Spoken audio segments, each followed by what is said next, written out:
नमस्कार दोस्तों रिसेंटली केरला के अंदर कई सारे डेथ्स हुए हैं because of brain eating amoeba और इसके बारे में काफी चर्चा चल रही है। ये आप देख सकते हो खबर, deadly brain eating amoeba cases rise in Kerala और लगभग 19 लोगों की ऑलरेडी जाने जा चुकी हैं। इसको थोड़ा सा डिटेल में समझने की जरूरत है कि ये एग्जैक्टली है क्या, ये इंपैक्ट कैसे करता है, इसको लेकर केरला की सरकार कर क्या रही है और अगर कोई संक्रमित हो जाता है तो उस केस में उसको क्या स्टेप्स लेने चाहिए। उससे पहले आप सबको बता दूं, आप में से जो भी लोग यूपीएससी की तैयारी कर रहे हैं 2026 हो, 27 हो, 28 हो, किसी भी साल का अगर आप बैच लेना चाहते हैं, लिंक कमेंट सेक्शन में दिया हुआ है एंड यूज करना है आपको ये code Ankit live maximum discount के लिए, या फिर ये फोन नंबर है, आप इस पर कॉल करिए, मेरी टीम आपको अच्छे से गाइड करेगी। चलिए शुरुआत करते हैं। सबसे पहले देखते हैं कि केरला में सिचुएशन क्या है, हो क्या रहा है केरला में इस समय। देखिए करीब 69 कंफर्म्ड केसेस बताए जा रहे हैं नेग्लेरिया फोलेरी की, जो कि ब्रेन ईटिंग अमीबा हम जिसको कहते हैं, और 19 डेथ्स अभी तक हो चुके हैं, जो कि संख्या काफी बड़ी है। वैसे मैं आपको बता दूं,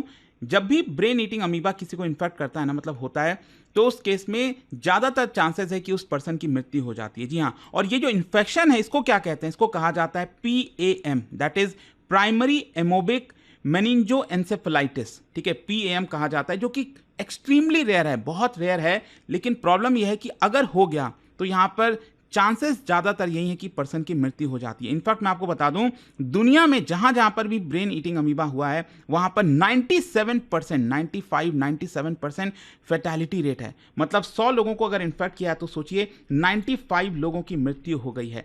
अब केरला के पर्सपेक्टिव से अच्छी बात यह है कि वहां पर जो फैटेलिटी रेट है वो लगभग अभी 24% के आसपास चल रही है, क्योंकि वहां पर बताया जा रहा है कि सरकार काफी एग्रेसिव है, डिटेक्ट कर रही है, ट्रीटमेंट एग्रेसिव तरीके से हो रहा है, जिसकी वजह से ये सिचुएशन देखने को मिलेगी। अच्छा, अब क्वेश्चन ये है कि ये ब्रेन ईटिंग अमीबा होता क्या है। देखो, अगर हम इसके एजेंट की बात करें, मतलब होता किस है, तो ये बेसिकली फ्री लिविंग अमीबा है जिसको हम कहते हैं नेग्लेरिया फोलेरी। और ये कहां पर पनपता है?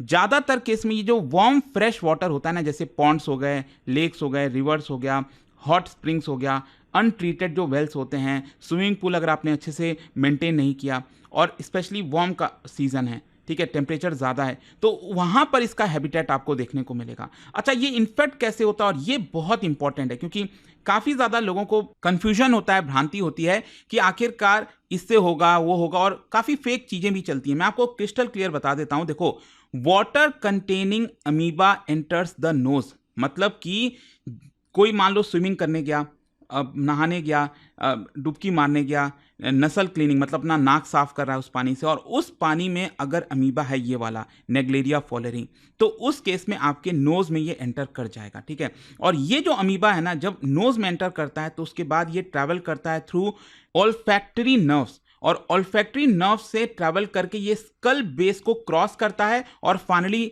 ब्रेन में रीच कर जाता है, ब्रेन में पहुंच जाता है, और इसीलिए ये प्रॉब्लम होती है। मतलब नहाने की वजह से मेन प्रॉब्लम क्या है, जब आप नाक साफ कर रहे हो उस केस में अगर अमीबा है तो वो एंटर कर जाता है, और स्विमिंग करने जा रहे हैं। हाँ, यहां पर ध्यान रखिएगा, अगर आप डायरेक्टली पानी पी रहे हो तो ये नहीं होगा, क्योंकि इसका समझना है आपको। ब्रेन ईटिंग अमीबा हम इसीलिए कहते हैं इसको, क्योंकि ये नोज में एंटर करके ऑल्फैक्टरी नर्व्स के थ्रू जो है हमारे स्कल बेस को क्रॉस करता हुआ ब्रेन में पहुंचता है। अगर आप डायरेक्टली पानी पी लोगे तो वो हमारे स्टमक में जाता है पहले पानी, तो इसकी वजह से वो ब्रेन में नहीं पहुंच पाता।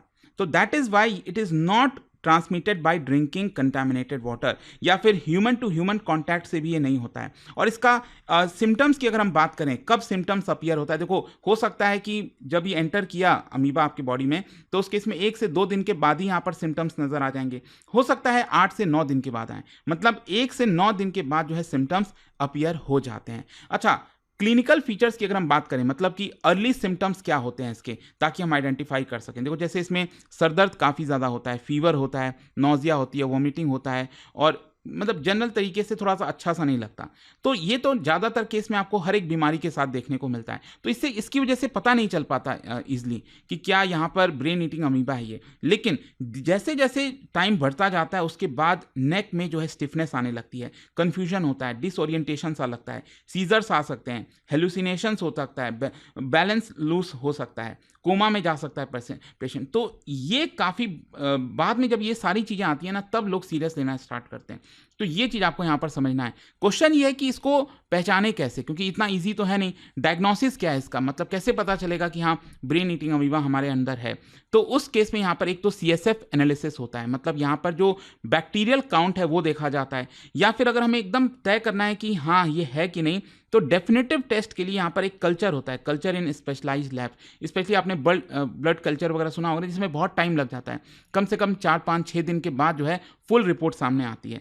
तो इसी में सबसे बड़ा चैलेंज यहाँ पर यही है कि यहाँ पर टेस्ट कराने के कई दिनों के बाद जो है आपको पता चलता है कि ब्रेन ईटिंग अमीबा है कि नहीं, क्योंकि नॉर्मल टेस्टिंग से कई बार जो है बैक्टीरियल मेनिंजाइटिस या फिर वायरल मेनिंजाइटिस से लोग कंफ्यूज कर देते हैं, और इसकी वजह से आपका जो ट्रीटमेंट है वो भी कई बार अलग हो जाता है, एंड दैट इज वाई ये फैटल भी आपको ज़्यादातर देखने को मिलेगा। क्वेश्चन ये है कि इसका ट्रीटमेंट क्या है। मैं आपको बता दूं, ग्लोबली अभी तक इसका कोई भी गारंटीड ट्रीटमेंट नहीं है, एंड दैट इज वाई आप इससे समझ सकते हो कि 95% लोगों की मृत्यु होती है इस केस में।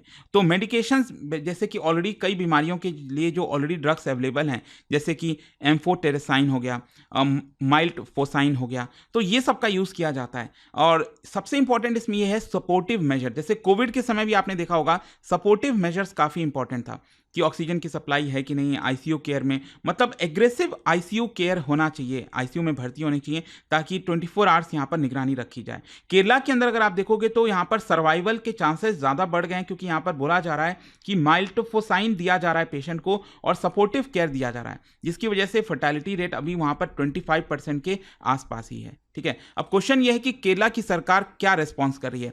देखो, एक तो क्या है कि केरला के अंदर स्विमिंग पूल हो गया, टैंक्स हो गया, वेल्स हो गया, उसका क्लोरिनेशन चल रहा है, क्लोरीन डाला जा रहा है। इसके अलावा यहाँ पर जो कम्युनिटी वाटर सोर्सेज हैं उसको टेस्ट किया जा रहा है। पब्लिक एडवाइजरीज जारी की जा रही हैं कि आपको नहाना वगैरह कैसे है, सेफ बेथिंग प्रैक्टिसेस कैसे है, और साथ ही साथ रेफरल प्रोटोकॉल्स दिया जा रहा है टर्शरी हॉस्पिटल्स में और डायग्नोस्टिक कैपेसिटी, ताकि यहाँ पर अब देखो पैटर्न अगर आप देखोगे ना यहाँ पर केरला के अंदर, तो ऐसा नहीं है कि कोई स्पेसिफिक डिस्ट्रिक्ट में है। इनफैक्ट केरला के ऑलमोस्ट हर जगह आपको इस तरह के केसेस देखने को मिलेंगे, और साथ ही साथ ये कोई पर्टिकुलर जगह कन्फाइंड नहीं है, मैंने आपको बताया। और पॉपुलेशन की बात करें तो सभी ग्रुप्स में आपको देखने को मिलेगा, बच्चे से लेकर एल्डरली पीपल में, इन्फेंट से लेकर, सोचिए, ठीक है, तो वहां से लेकर एल्डरली पीपल में आपको ये देखने को मिल रहा है। क्वेश्चन ये कि प्रिवेंटिव मेजर्स क्या क्या लिया जा सकता है। देखो, इंडिविजुअल्स की अगर हम बात करें तो स्विमिंग और diving in warm stagnant fresh water, ये आपको कंप्लीटली अवॉइड करना है। इसके अलावा नोज क्लिप लगाकर जाना अगर कोई जा भी रहा है तो। इसके साथ साथ यहाँ पर जो कोई नाक साफ कर रहा होता है तो उस केस में डायरेक्टली टैप वाटर का इस्तेमाल नहीं करना है, कुएं के पानी का इस्तेमाल नहीं करना है, क्योंकि उसमें वो अमीबा हो सकता है। तो जो बॉइल्ड और कूल्ड वाटर होता है ना, उसका यूज़ करिए। डिस्टिल वाटर का प्रॉपर्ली फिल्टर्ड जो वाटर है वो इस्तेमाल कर सकते हैं। अपना जो प्राइवेट वाटर टैंक है उसको लगातार क्लीन करते रहिए, क्लोरीन उसमें यूज़ करते रहिए। फिर इसके साथ साथ कम्युनिटी की अगर हम बात करें तो वहाँ पर ऑब्वियस सी बात है, पब्लिक वाटर जो बॉडीज़ हैं उसका क्लोरिनेशन काफ़ी इंपॉर्टेंट है। अवेयरनेस कैंपेन फैलाना बहुत ज़रूरी है, ताकि लोगों को पता हो कि नेसल रूट के थ्रू ये इन्फेक्ट होता है।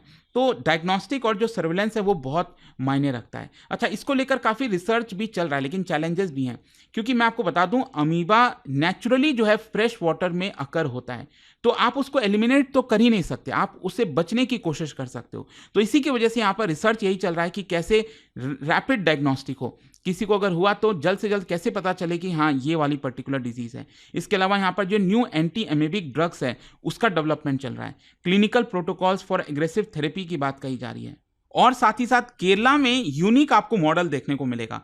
केरला के अंदर क्योंकि सर्वाइवल रेट मैंने आपको बताया कि अच्छा खासा है, बाकी दुनिया के मुकाबले अगर आप देखिए 25% ही मोर्टेलिटी रेट है, तो इसकी वजह से क्या है कि यहाँ पर एक केस बन चुका है, केरला के तरफ देखा जा रहा है कि कैसे यहाँ पर जो है क्या क्या चीज़ें की जा रही हैं सर्वाइवल के लिए। तो कंक्लूजन यही निकलता है कि देखो, जो ब्रेन ईटिंग अमीबा है या फिर जो नेग्लेरिया फॉलेरी है, ये इन्फेक्शन ऑलमोस्ट फैटल होता है अगर ट्रीट नहीं किया गया। केरला में केसेस 69 है, अभी 19 डेथ्स हो चुके हैं। सर्वाइवल पॉसिबल है अगर डायग्नोस्टिक जल्दी हो जाए, पता पहले चल जाए और एग्रेसिव थेरेपी दिया जाए।